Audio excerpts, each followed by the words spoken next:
The nice thing is that we have a couple of different PET tracers available. I always like to call it the family of PSMA PET tracers.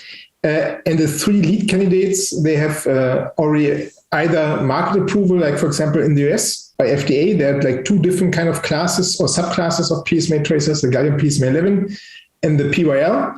And the third one is also fluorine labeled, is the 1007, which at least seems to have market authorization in France and is expected to have more market authorizations in Europe over the next months. This being said, these 3 tracers have 2 main differences. One of them is the way they're labeled.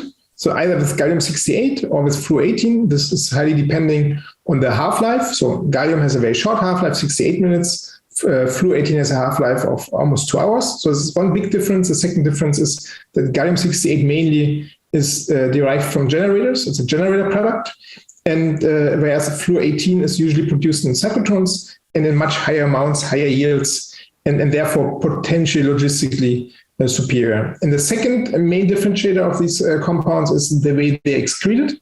And for example, the gallium PSMA 11 and the PYL, they're both mainly excreted in the kidneys. So you have a lot of physiological uptake also in the urinary bladder, and therefore you might have some more difficulties in identifying primary disease in the prostate or in case of local recurrence, because obviously the prostate is very close to the urinary bladder. In contrast, 1007 is mainly excreted via the GI tract, so we have almost no physiological uptake in the urinary bladder. But there is no free lunch, right? So the fluorine 1007 one seems to have some unspecific bone uptake. And this was also one of the topics I highlighted because especially non-trained physicians and also physicians who are not primarily nuclear medicine physicians need to know this so that they know that not every bone uptake is automatically metastasis.